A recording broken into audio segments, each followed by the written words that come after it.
Hello friends, welcome to recap 10M। आज हम आपके लिए लेकर आए हैं एक एक्शन फैंटेसी मूवी को जिसका नाम है the legend of Hercules. Hercules के पिता राजा एम्फिट्रियन उसके पैदा होने से ही नफरत करते हैं क्योंकि उन्हें लगता है कि हरक्यूलिस उनका बेटा नहीं है। इनकी पत्नी का किसी के साथ अफेयर था, इसलिए वो हरक्यूलिस को मारना चाहते हैं। क्या हरक्यूलिस अपने पिता से बच पाएगा और उन्हें गलत साबित कर पाएगा या फिर इसके पिता इसे मार डालेंगे? चलिए पता लगाते हैं। मूवी की शुरुआत दो सल्तनतों के बीच हो रहे घमासान युद्ध को दिखाते हुए होती है, जहां चारों तरफ तबाही का मंजर है। एरकोस के राजा गैलेनियस के सिपाही राजा एम्फिट्रियन पर तीरों के साथ आग भी बरसा रहे हैं, पर राजा एम्फिट्रियन और उनके सिपाही बेखौफ राजा गैलेनियस के महल में दाखिल हो जाते हैं और फिर राजा एम्फिट्रियन के बुलाने पर राजा गैलेनियस उनके सामने आ जाते हैं। तो राजा एम्फिट्रियन कहते हैं कि सिर्फ हम दोनों के बीच एक मुकाबला होगा। अगर तुमने मुझे हरा दिया तो मेरी प्रजा, राज सिंहासन सब कुछ तुम्हारा हो जाएगा, और अगर मैंने तुम्हें हरा दिया तो तुम्हारा सब कुछ मेरा होगा। राजा गैलेनियस चुनौती स्वीकार कर लेते हैं और कहते हैं कि मरने के लिए तैयार हो जाओ। इसके बाद दोनों लड़ना शुरू कर देते हैं। दोनों ही माहिर सिपाही हैं और एक दूसरे को कड़ी टक्कर दे रहे होते हैं, पर राजा एम्फिट्रियन राजा गैलेनियस से ज्यादा ताकतवर हैं। ये एक ही हाथ से राजा गैलेनियस को उठाकर जमीन में पटक देते हैं और तलवार से एक ही बार में इन्हें मौत के घाट उतार देते हैं। और राजा गैलेनियस का हेलमेट अपनी तलवार पर लेकर अपनी जीत का आगाज करते हैं और अब एरगोस पर राजा एम्फिट्रियन का राज होगा। गैलेनियस के सिपाही भी एम्फिट्रियन के आगे झुक जाते हैं और इसे अपना राजा मान लेते हैं। इसके बाद रानी एल्केमीन राजा एम्फिट्रियन से कहती हैं कि आपने बेमकसद एरगोस पर हमला कर कब्जा किया, जिस पर राजा कहते हैं कि ये सब मैंने आपके लिए करा मेरी रानी। रानी कहती है कि ये सब आपने मेरे लिए नहीं बल्कि और ज्यादा शोहरत पाने के लिए किया। जिसके बाद रानी अपने गुरु कैनन के साथ गॉडेस हेरा के मंदिर आती है, क्योंकि राजा एम्फिट्रियन जितनी जंगों को फतेह कर रहे हैं, इनकी उतनी ही सत्ता की भूख बढ़ती जा रही है और जंग में अनगिनत सिपाहियों का खून बहाया जा रहा है। एम्फिट्रियन के जुल्मों से उनकी प्रजा भी अब काफी परेशान हो चुकी है। रानी अपनी प्रजा के लिए सुख शांति की प्रार्थना करती है। तभी रानी एल्केमीन के सामने गॉडेस हेरा प्रकट हो जाती हैं और कहती हैं कि तुम्हारा दूसरा बच्चा ही तुम्हारी प्रजा का दुख मिटाकर अमन कायम कर सकता है, और वो संतान राजा एम्फिट्रियन की नहीं बल्कि महान देवता ज़्यूस की होगी, और उस बच्चे को मैं हरक्यूलिस के नाम से पहचानूंगी। अपनी प्रजा की खातिर रानी एल्केमीन मान जाती हैं। इसके बाद हम देखते हैं कि रानी के पास ज़्यूस आ जाते हैं, पर वो दिखाई नहीं देते। तभी महाराजा भी आ जाते हैं। रानी को देखकर राजा समझ जाते हैं कि रानी ने उसे धोखा दिया। वो पता करने की कोशिश करते हैं कि रानी किसके साथ थी, पर राजा गुस्से में तलवार चलाने लगते हैं, लेकिन राजा को कोई भी दिखाई नहीं देता। इसके कुछ टाइम बाद हम देखते हैं कि रानी एल्केमीन एक बेटे को जन्म देती हैं, जो राजा की नहीं ज़्यूस की संतान है, जिसे देखकर राजा इसका नाम एल्साइडिस रखते हैं और कहते हैं कि ये कभी भी अपने बड़े भाई की बराबरी नहीं कर पाएगा। राजा की बातों से साफ जाहिर होता है कि वो इस बच्चे को कभी भी नहीं अपनाएंगे, पर बदनामी की डर की वजह से वो एल्केमीन और इस बच्चे को कुछ नहीं कहते और अपने साथ राज्य में ही अपने पास रखते हैं।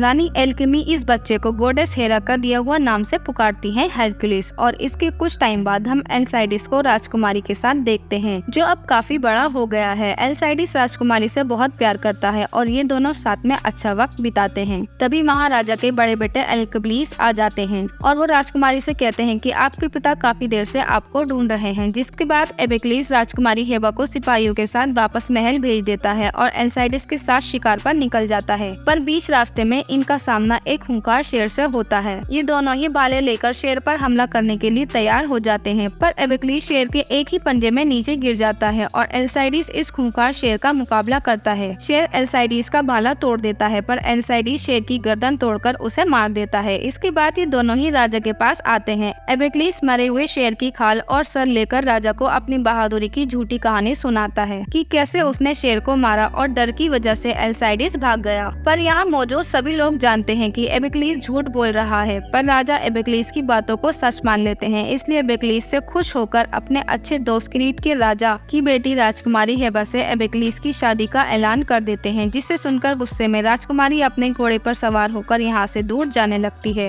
एल्साइडिस भी राजकुमारी के पीछे जाते हैं। ये दोनों एक दूसरे से बहुत प्यार करते हैं, इसलिए यहाँ से दूर जाने का फैसला करते हैं, पर बीच रास्ते में ही राजा के वफादार इन्हें रोक लेते हैं। इनसे बचते हुए राजकुमारी नदी में गिर जाती हैं। एल्साइडिस भी राजकुमारी को बचाने के लिए नदी में कूद जाता है। जैसे ही एल्साइडिस राजकुमारी को नदी से बाहर निकालता है, जब तक एबेक्लिस और उसके सिपाही इन्हें चारों तरफ से घेर लेते हैं और एबेक्लिस एल्साइडिस को राजा के पास लेकर आता है। राजा एल्साइडिस से नफरत करते हैं, इसलिए राजा एल्साइडिस को इजिप्ट जाकर जंग करने को को कहते हैं यहाँ से जिंदा लौटकर आना नामुमकिन है, क्योंकि ये राजा की एक चाल है एल्साइडिस को मारने के लिए। रानी एल्केमीन एल्साइडिस को जंग पर जाने से रोकती हैं। एल्साइडिस को लगता है कि अगर वो ये जंग जीतकर वापस लौटेगा तो राजा उसकी शादी राजकुमारी हेबा से करा देंगे, पर रानी एल्केमीन जानती हैं कि राजा एल्साइडिस से नफरत करते हैं क्योंकि वो उनका बेटा नहीं है, पर रानी के समझाने पर भी एल्साइडिस की समझ में नहीं आता। इसलिए रानी एल्केमीन गुस्से में एल्साइडिस को सच बता देती है कि तुम महान देवता ज़्यूस के बेटे हो, गॉडेस हेरा का दिया हुआ वरदान हरक्यूलिस हो। पर एल्साइडिस को रानी की बातों पर यकीन नहीं है और रानी के मना करने पर भी वो जंग पर जाने को तैयार हो जाता है और जाते वक्त राजकुमारी हेबा से कहता है कि मैं जल्द ही वापस आकर तुमसे शादी करूंगा। इसके बाद हम एल्साइडिस को देखते हैं जो समुद्री रास्ते से होकर इजिप्ट के लिए जा रहा है। तभी वो सेनापति सिटोरियस को देखता है जो काफी गुस्से में है।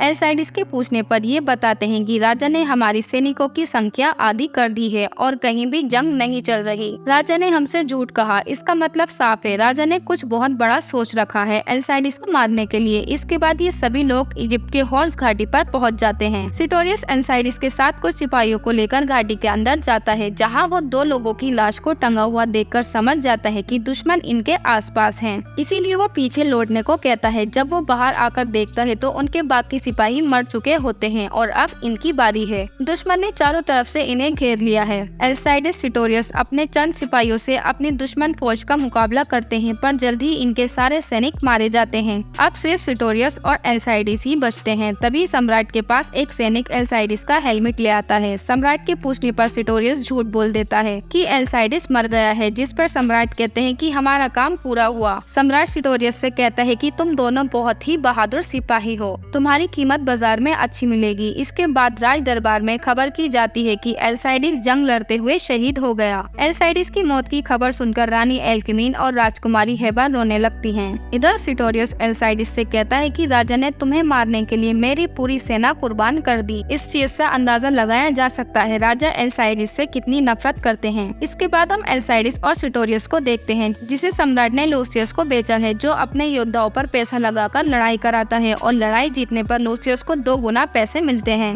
लूसियस पहले सिटोरियस से लड़ाई कराता है, जिसे सिटोरियस जीत जाता है। इसके बाद एल्साइडिस लड़ने के लिए आता है और इस योद्धा पर एल्साइडिस अपना सारा गुस्सा निकालता है और जल्दी इसे हराकर जीत जाता है, जिससे लूसियस की अच्छी खासी कमाई हो जाती है। उसके बाद हम रानी एल्केमीन को देखते हैं, जिसे राजा एम्फिट्रियन मिलने के लिए आते हैं। राजा एम्फिट्रियन कहते हैं कि मैं जानता हूँ वो मेरा बेटा नहीं था, जिस पर रानी एल्केमीन कहती है कि उस बच्चे ने किसी मकसद के लिए जन्म लिया था और वो ज़्यूस की संतान थी और उसका मकसद था आपको मारकर अमन कायम करना। और फिर रानी एल्केमीन राजा एम्फिट्रियन को मारने की कोशिश करती हैं, पर राजा एम्फिट्रियन रानी को उन्हीं के खंजर से मार देते हैं। इसके बाद हम एल्साइडिस को देखते हैं, जिसे जीतने पर लूसियस सोने के सिक्के देता है, जिस पर ये दोनों लूसियस से कहते हैं कि तुम और पैसा कमाना चाहते हो तो हमें ग्रीक लेकर चलो, जहाँ पर राजा एम्फिट्रियन एक बहुत शानदार मुकाबला कराते हैं, जिसमें 6 सिपाही का मुकाबला 2 लोग करते हैं और ये 6 सिपाही इतने बहादुर और जाबाज होते हैं जो आज तक किसी से नहीं हारे। अगर हम दोनों जीत गए तो बदले में तुम्हें बहुत सारा पैसा मिलेगा और फिर तुम हमें आजाद कर दोगे। लूसियस इनकी बातों में आ जाता है, पर वहाँ जाने से पहले लूसियस यहाँ पर इन दोनों का मुकाबला हमबाबा और कबालिका जैसे बहादुर सिपाहियों से कराता है, इनकी काबिलियत जानने के लिए। पर इस मुकाबले में ये लोग मैदान में बड़े बड़े पत्थर रख देते हैं और जो भी इन पत्थरों पर लड़ाई करते हुए टिका रहेगा वो जीत जाएगा, क्योंकि यही मुकाबले का उसूल है।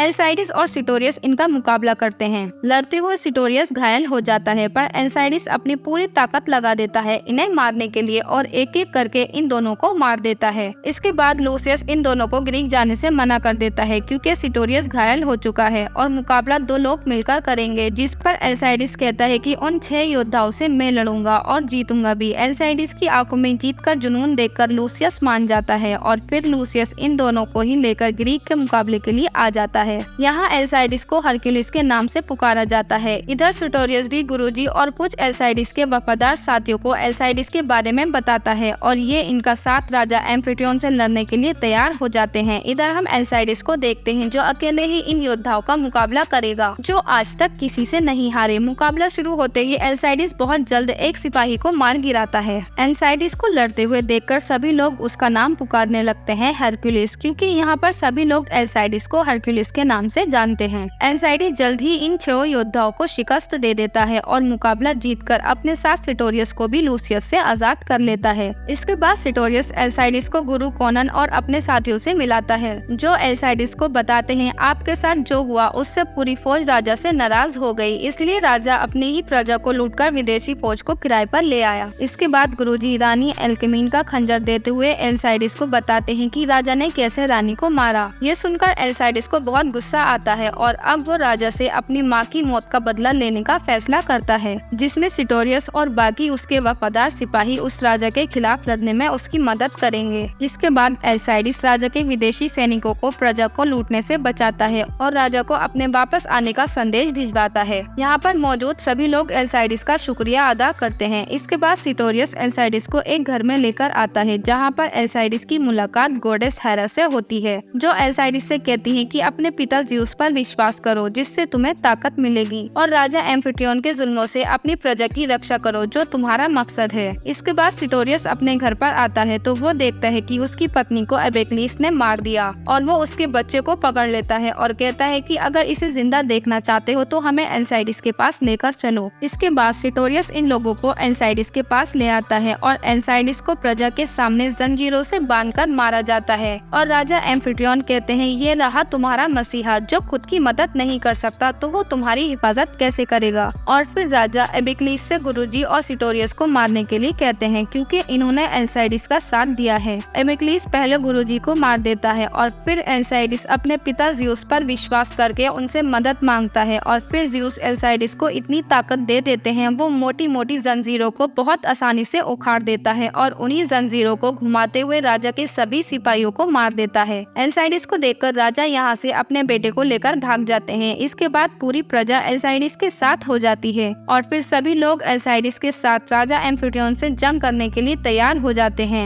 एल्साइडिस कहता है कि वक्त आ गया है राजा के अन्याय और जुल्म से आजाद होने का। इधर महल में दिखाया जाता है कि राजकुमारी हेबा एबेक्लीस से शादी करने से इनकार कर देती है। तभी यहाँ एल्साइडिस अपने साथियों के साथ आ जाता है, जहाँ पर राजा के सिपाही पहले से ही इन पर हमला करने के लिए तैयार हैं। पर एल्साइडिस इन्हें मारते हुए अंदर आ जाता है तो राजा के कहने पर सिपाही दरबार के आगे आग लगा देते हैं ताकि एल्साइडिस अंदर जाके एबेक्लीस और हेबा की शादी को रोक न सके। एल्साइडिस राजा को वैसे ही चुनौती देता है जैसे राजा एम्फिट्रियोन ने राजा गैलेनियस को दी थी कि लड़ाई सिर्फ हम दोनों के बीच होगी और जीतने वाले को राजा का सब कुछ मिलेगा। पर राजा मना कर देते हैं क्योंकि राजा को एल्साइडिस की ताकत का अंदाजा है, इसीलिए वो अपने सभी सिपाहियों को एल्साइडिस को मारने का आदेश दे देते हैं। ज़्यूस भी अपने बेटे के लिए मदद भेजते हैं। आसमान से बिजली आकर एल्साइडिस की तलवार से जुड़ जाती है। एल्साइडिस की तेज तलवार के आगे राजा की सेना टिक नहीं पाती। जल्दी ही एल्साइडिस सभी को मार देता है। इसके बाद राजा एम्फिट्रियोन एल्साइडिस पर हमला कर देते हैं। एल्साइडिस भी राजा पर पलटवार करता है और राजा को मारने ही वाला होता है, पर तभी एबेक्लीस हेबा को लेकर आता है और उसके बदले राजा को छोड़ने को कहता है। पर राजकुमारी हेबा खुद को ही चाकू मार लेती है, जिससे हेबा के साथ एबेक्लीस को भी चाकू लग जाता है।